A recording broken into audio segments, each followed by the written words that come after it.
you would expect a lot of craters on Pluto. You can see them on Charon, and Charon is just right next to Pluto. So you would expect equal number of or larger number of impact craters on Pluto, but you don't see them.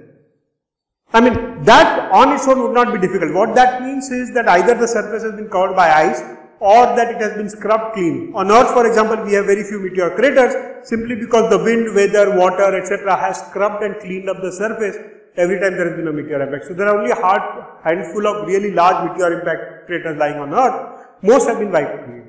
But to wipe them clean, you need essentially things like geomagnetic activity, you need earth upheaval, you need tectonic plates, you need a whole bunch of things to really wipe these things clean. Now on Charon you see a lot of meteor craters, so obviously on Pluto you should have seen a lot of craters. And if they have been wiped out on Pluto, you have a problem. Because there is something happening inside the surface of a planet, born 4.5 billion years ago, 2,700 kilometers of size, would have been completely dead and gone. All its internal heat and everything would have been lost by now, and therefore you don't expect anything on it. So where have the mountains gone?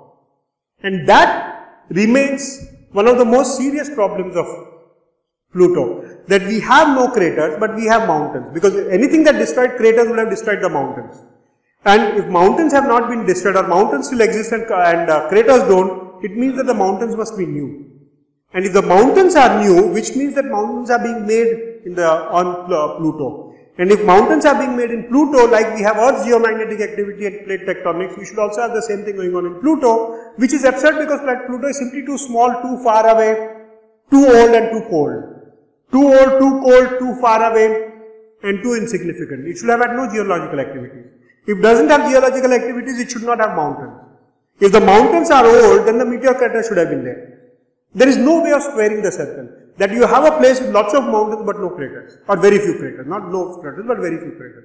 And that remains the biggest puzzle of what is happening to Pluto per se and Kuiper belt objects per se. How do you make a planet like this? There are two ways of doing that, and I think that comes a little later, but I might as well give the story now. There are two ways of doing this. One thing is to say that somehow Pluto has been able to sustain its geological activity through magnetic field or whatever it is, like Earth does. Earth's interior is quite hot. The second thing to say is that maybe just as we have tides on Earth, we have tides on Pluto because of Charon and so on, and those tides are strong enough to give you plate tectonic activities of the kind that we see on Earth. So essentially, just as you have a full moon producing high seas or high tides, those high tides get frozen into mountains. That's one way of doing it. So one way of doing it is to say that Pluto has geomagnetic activity. The second thing to say is that it has the gravity of the moons is so strong that it is disturbing Pluto, in which Pluto is Pluto is much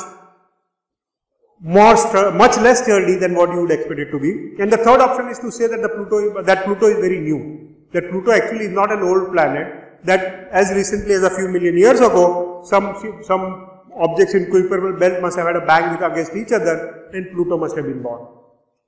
Either of the three suggestions have a problem. Okay? If Pluto and Charon are so close to have actually a wave-like effect on Pluto, we are talking about an interaction which we have not understood. Pluto and Charon are close to each other. Charon is reasonably heavy, that we know. It also has a pristine surface, we know, relative to Pluto. But whether it is strong enough to have winds on waves and tides on Pluto, we don't know. Second thing is, those tides can only be created when Pluto itself is warm, which means it is close to the sun. So it is quite likely that these mountains are as new as 1989 or so, when Pluto was really warm and gravity of Charon managed to produce waves and those high tides got frozen as mountains. But we don't know yet. If it is geologically active, then you have a problem because there is incoming sunlight on Pluto is so weak that it cannot warm up Pluto. So Pluto then must have found a way of maintaining its heat inside itself in a manner we don't understand. Maybe the insulation layer on the top surface is so strong that the inner heat still remains. We don't really know how it can keep heat inside. And the third problem, if it is new, which means we are in a far more violent solar system than we used to think it is. Because anything that can break a huge object and make Pluto can easily throw a whole bunch of rocks off angle straight into the direction of the Earth, and therefore meteor showers would become far more common and the probability of being hit by a Kuiper belt object becomes far higher for people on Earth, which is something of course we worry about. So whichever way you look at why Pluto has mountains and no craters, you actually have a problem on hand which we don't understand.